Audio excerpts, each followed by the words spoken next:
Jax's revenge domain. Clifford fired me on Thursday, smiled the whole time.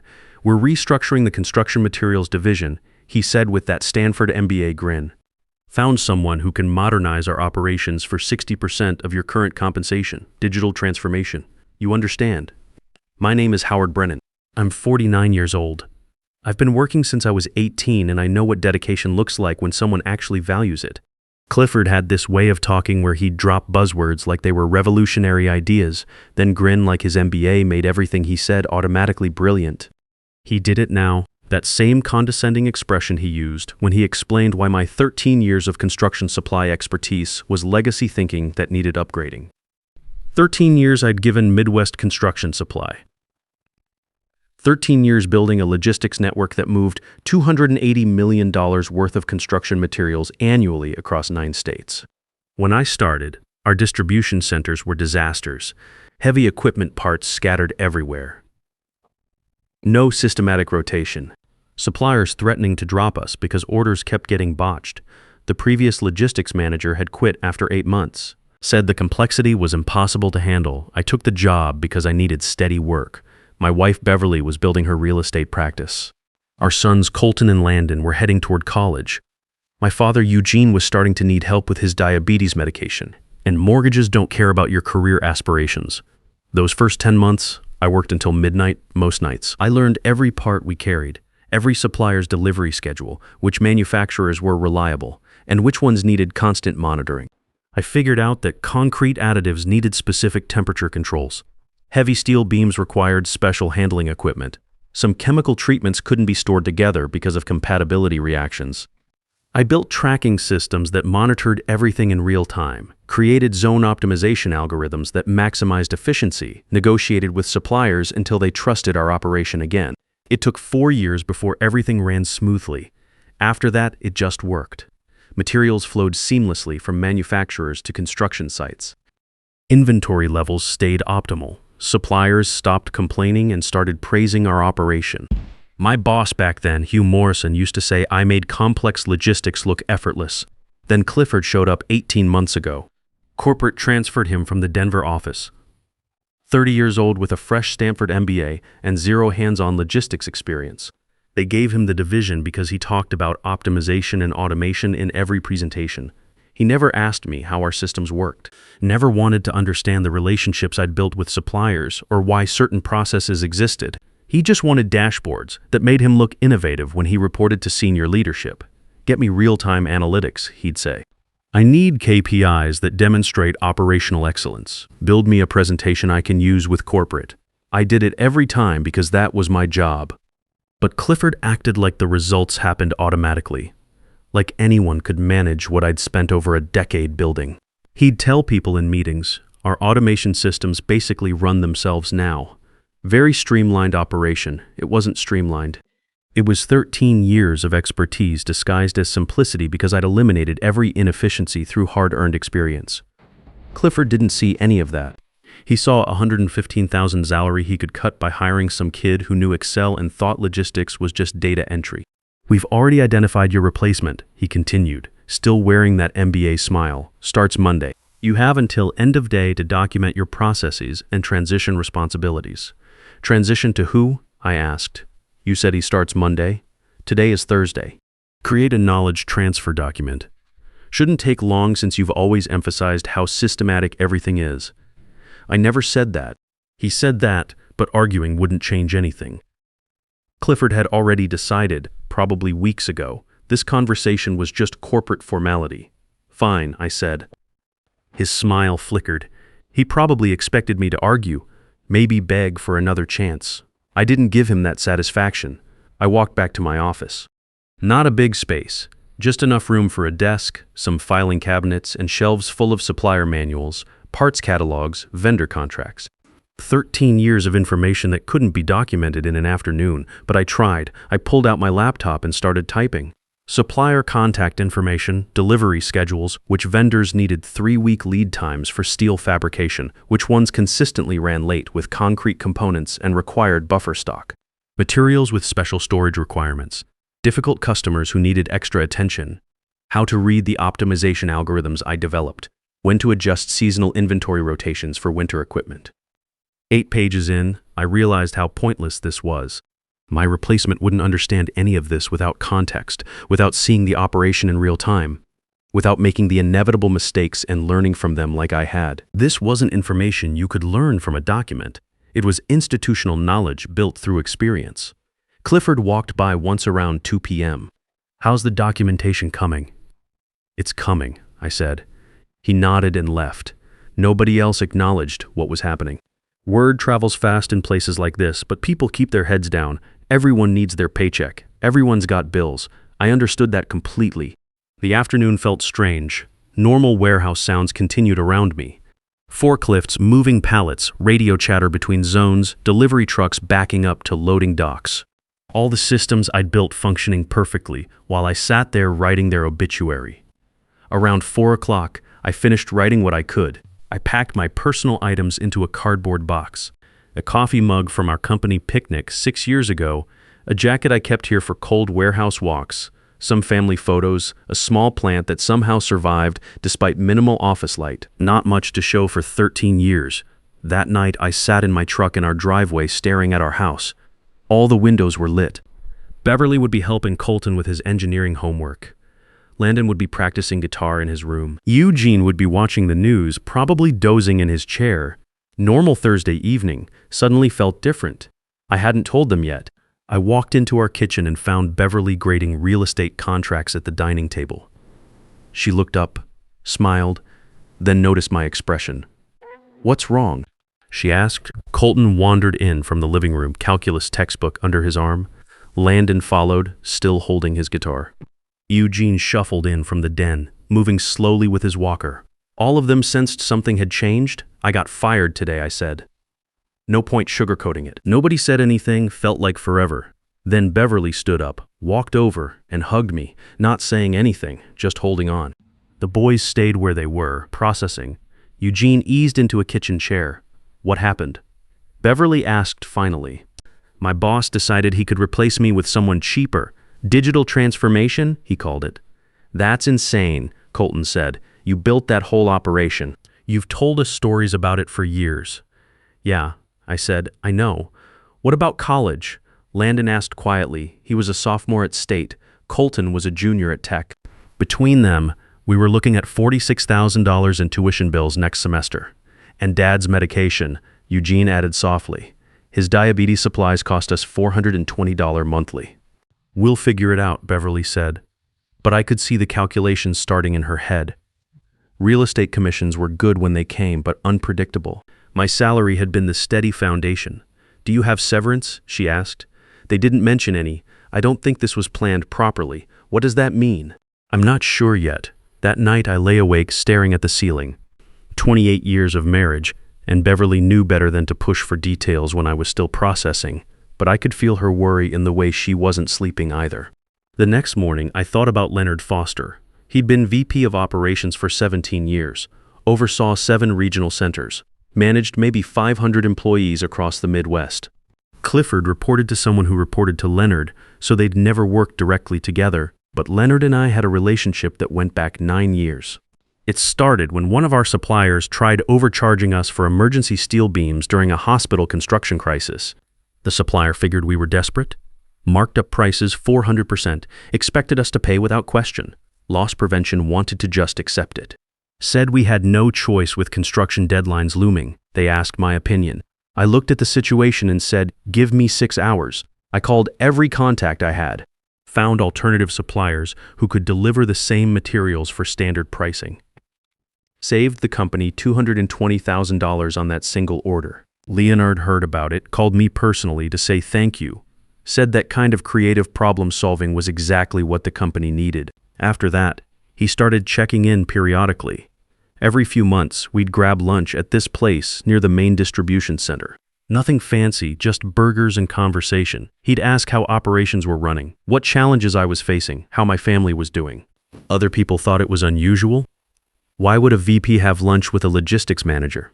But Leonard valued results over hierarchy. He remembered that I'd saved the company serious money when creative thinking mattered more than following standard procedures. We had lunch scheduled for today at 4:30. We always did late afternoon because his mornings were packed with corporate meetings. I looked at my watch, 4:15. Should I tell him I'd been fired or just cancel? I decided to go. I'd explain what happened. He might even help me find something else within the company. I drove toward the restaurant. 18-minute drive through industrial traffic, same road I'd taken dozens of times for these lunches. I wasn't angry exactly, just empty, like something important had been removed, and I was supposed to pretend everything was still normal. My phone started buzzing as I pulled into the parking lot. Leonard's name on the screen. I let it ring, figured I'd explain in person in 10 minutes. It rang again. Again. On the 5th call, I answered, "Where are you?" Leonard's voice had an edge I'd never heard. "We have the quarterly construction review in 20 minutes. Your manager keeps saying you're unavailable. What's going on?" "I didn't quit," I said.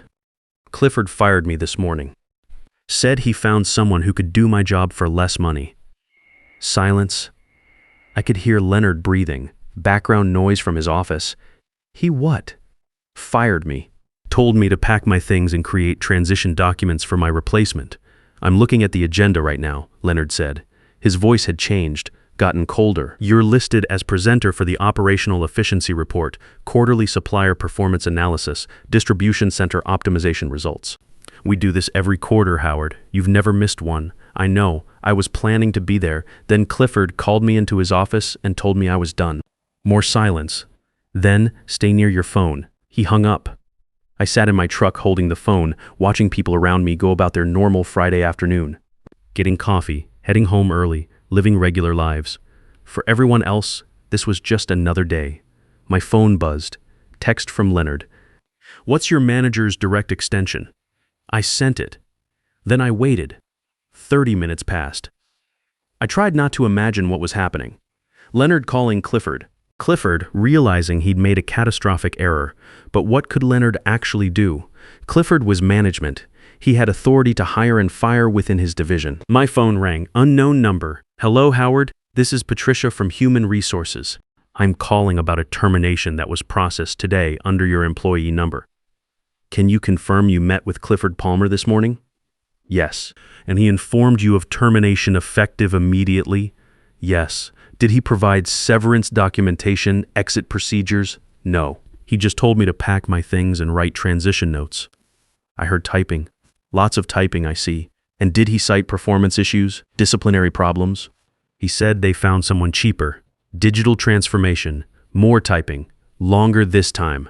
Okay, thank you. Someone will contact you shortly." She hung up. I felt something then. Not hope exactly, but something. 3 hours later, Clifford called. I almost didn't answer, but curiosity won.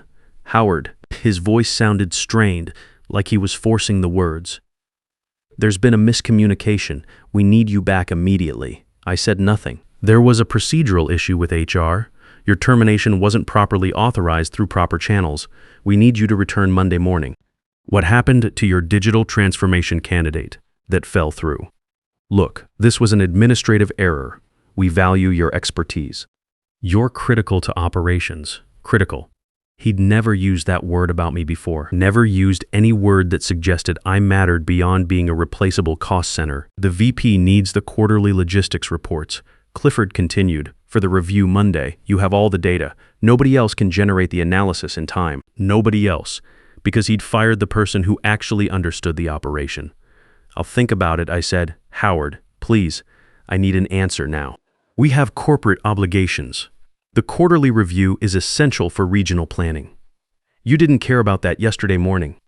I made an error in judgment, but we can fix this. Come back. We'll discuss compensation adjustment, additional responsibilities." I hung up. For the first time since yesterday morning, I smiled. That weekend, I told Beverly everything.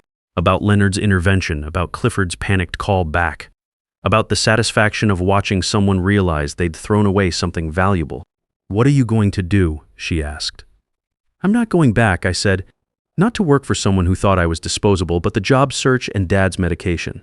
We'll figure it out. You always said I should value myself more." She nodded. "I can pick up extra showings. Colton can apply for work study. Eugene's Medicare covers some of his supplies. We'll manage." The boys took it better than I expected. Landon actually seemed proud that I'd stood up for myself. Colton started researching financial aid options without being asked. Eugene just patted my shoulder and said, "Sometimes you got to know your worth, son." Monday morning, Clifford called me 7 times. I didn't answer. By noon, my phone was ringing constantly. Different warehouses, different shifts, all asking the same questions. Where were specific materials stored? Which suppliers to contact for emergency orders? How to read the optimization reports I'd created. Gilbert Martinez from the Kansas City Center called around 1 p.m. "Hey, is this Howard? Listen, I know you're not here anymore, but we have a crisis. There's a shipment of steel beams that was supposed to go to the hospital project this morning, and nobody knows where they're stored. Your replacement is searching Zone 9, but I think that's wrong. It's in Zone 14, I said. Climate-controlled section. Yellow tags. Thank you." He's been looking for 4 hours. Gilbert hung up. 45 minutes later, another call. Different distribution center. Supplier delivery came in wrong. Concrete additives they didn't order. Nobody knew who to contact for returns. I walked them through it. Then another call, and another. Clifford's voice got more desperate each time. "Please, everything's chaos. Nothing's where the system says it should be. Suppliers are calling about missed orders. The replacement you mentioned quit after 2 days. Said the job was completely different than described. What did you describe? Data entry, basic inventory tracking. I didn't realize it was this complex. You made it look easy. There was that phrase again, easy. You never asked how it worked. You just wanted results. I'm asking now. Come back. Name your salary." I thought about it. Going back, taking a raise, returning to something familiar. But I'd spent 13 years building systems for someone who never valued the expertise, who thought I was easily replaceable, who smiled while firing me. "No," I said. "Howard, please. The quarterly review is Monday. Corporate is demanding full operational analysis, supplier performance metrics, distribution efficiency reports, cost optimization data. I don't even know what half of that means. You should have learned when you had the chance." I hung up. The next 3 weeks were the strangest of my career. I'd spend mornings applying for positions, afternoons fielding calls from my former workplace. The operation was collapsing in real time. Materials getting shipped to wrong construction sites. Critical components sitting in inappropriate storage, degrading from weather exposure. Suppliers threatening to terminate contracts because orders were completely chaotic. I started being selective about which calls I answered. Enough help to prevent total disaster. Not enough to save Clifford from the consequences of his decision. Leonard called once during that period. "You doing okay?" "Yeah. Job hunting. Good. I know the situation isn't ideal for operations, but Clifford needs to understand what he threw away, what you built. Some people only learn through consequences. What if he can't figure it out? Then we'll make alternative arrangements, but that's not your concern anymore. You gave 13 years. You don't owe us anything else." He was right. I didn't. The job search was harder than I'd expected, not because of my qualifications, but because of timing. Most companies wanted immediate starts, and I was being particular about fit. I wasn't going to jump into another situation where experience wasn't valued. I had 4 promising interviews, one with a regional competitor, one with a manufacturing company expanding their distribution, one with a construction supplier looking to build their logistics from scratch, and one with a veteran-owned startup. The competitor interview went well, but something felt off. They kept asking about my former employer's weaknesses and what inside information I could bring. I wasn't interested in burning bridges or corporate espionage. That's not how I operate. The manufacturing company was solid, but wanted someone to maintain their existing systems, not improve them. After 13 years of building, I wanted to create something new. The construction supplier was interesting, but they were located 3 hours away. Moving the family wasn't something we wanted to consider right now, especially with the boys in college. The startup interview went best. Margaret Lewis, the CEO, walked me through their entire operation personally.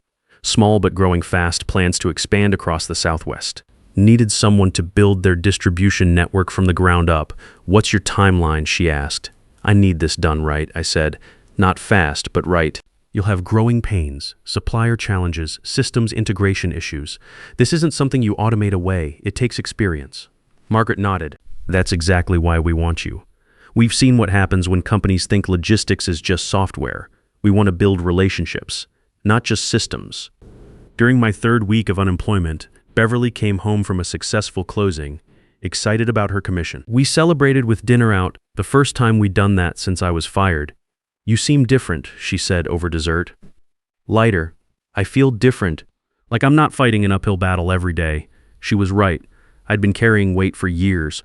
The weight of being undervalued, of working harder to prove I deserved to stay, of making someone else look good while staying invisible myself. That weight was gone. That night, Margaret called with an offer. Director of Logistics, $150,000 base salary plus equity participation. Small team initially, but with budget to hire and build as they grew. When do you need an answer? I asked. Take your time. We want you to be sure. I was sure, but I took the weekend anyway, discussed it with Beverly and the boys in Eugene. Everyone agreed it felt right. Monday morning, I called Margaret back. I'm in? Excellent. When can you start? 2 weeks. Perfect. Welcome aboard, Howard. That same morning Clifford called one last time. I let it go to voicemail. Later, I listened to the message. His voice was hoarse, defeated. Howard, I know you've probably moved on. Just wanted to say, I'm sorry. I didn't understand what you did here. I thought it was just managing spreadsheets. I was wrong about everything. He paused. If you ever want to consult, we'll pay whatever you ask. I know I can't undo this, but maybe we can work something out. I deleted the message and blocked his number. My first day at Southwest Construction Solutions felt different from my new one. Margaret met me in the lobby personally, walked me through every department, introduced me to every team member. No rushed orientation, no dumping me at a desk with a stack of manuals. What do you need to be successful here? She asked. Time, I said. Time to learn your products, your suppliers, your specific challenges. Building logistics systems isn't instant. I know, Margaret said. That's exactly why we hired you. We need someone who understands this takes real expertise. The operation was chaotic when I started, but manageable chaos. Materials scattered across inadequate warehouse space. No systematic organization. Suppliers frustrated by inconsistent ordering. I'd seen this before. I knew how to fix it.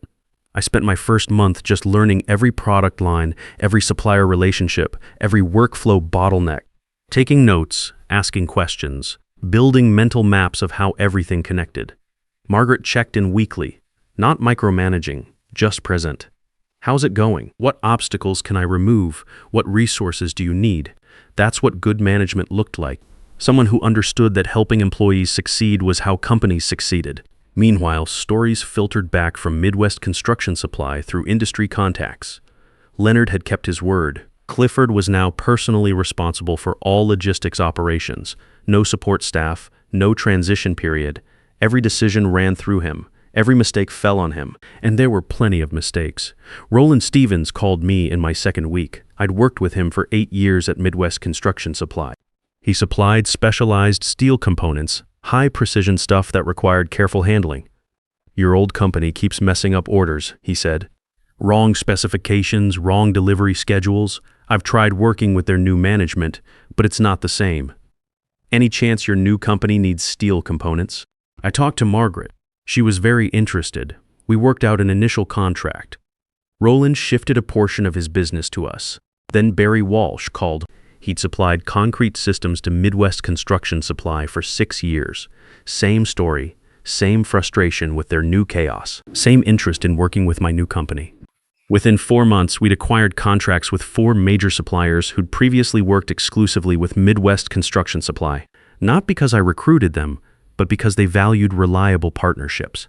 And those partnerships had been with me personally, not with my former company. Margaret was thrilled. You've brought in $8 million worth of new supplier relationships, she said. That's incredible business development. I wasn't trying to steal anything, I said. I know. That's what makes it so valuable. These aren't cold calls or sales pitches. These are established relationships choosing to follow you. That's the kind of reputation you can't buy. About 8 months after I started, Margaret called me into her office. We're expanding, opening a second facility in Arizona. I want you to oversee logistics for both locations. Build the Arizona system from the ground up. Train someone to help you manage both operations. It was a promotion. More responsibility, more money, more recognition. I'm in, I said. You don't want to think about it. I've been thinking about it since I walked in here. This is exactly what I want to do. Building the Arizona facility system was deeply satisfying, creating something from nothing, knowing it would work because I understood what made systems actually function. I hired an assistant, Shane Peterson, 26 years old, recent engineering graduate, eager to learn, ask thoughtful questions about everything. Training Shane reminded me of training myself 13 years earlier, showing him how materials move through distribution networks, why certain components needed specific storage conditions, how to read supplier patterns, when to anticipate problems before they became crises. He absorbed everything, took detailed notes, made mistakes, and learned from them.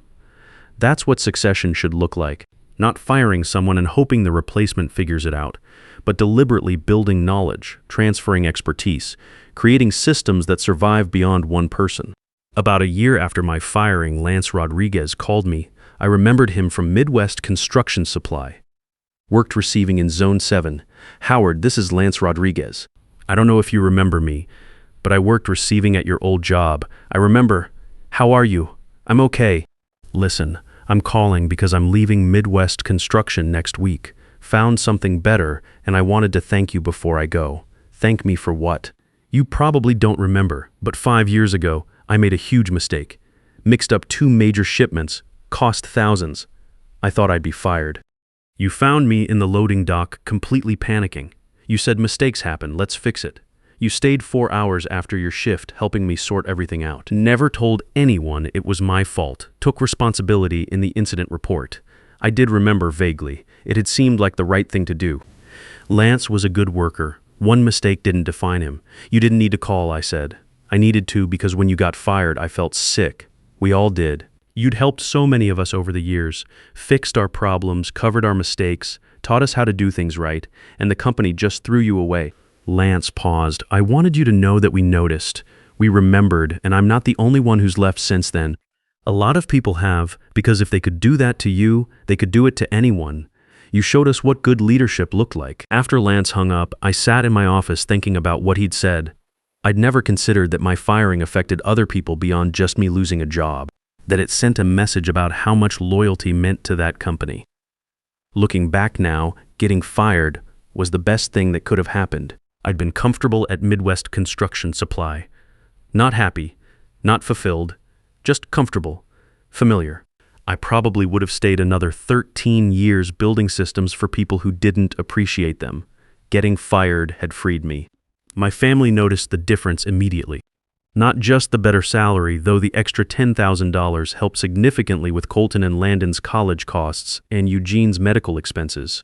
But my attitude, my energy level. You seem like yourself again, Beverly said one evening. Like you're not carrying someone else's judgment anymore. She was right. I'd been carrying weight for years. The weight of being undervalued, of working harder to prove I deserved to stay, of making someone else look good while staying invisible myself. That weight was gone. 6 months ago, Margaret approved my budget for 3 new hires. I'm building this right, building it to last. Building it with people who understand that experience matters, that relationships matter, that loyalty goes both ways. Clifford taught me something valuable, though he didn't mean to. He taught me that when someone shows you they don't value what you bring, believe them. Don't waste years trying to prove your worth to people who've already decided you're expendable. Experience isn't just what you know. It's the relationships you build and the trust you earn. And those follow you wherever you go, no matter who tries to replace you with cheaper alternatives. When someone fires you with a smile, they're not just ending your job. They're starting your real career. Experience walks out the door with you. Everything else they have to rebuild from scratch.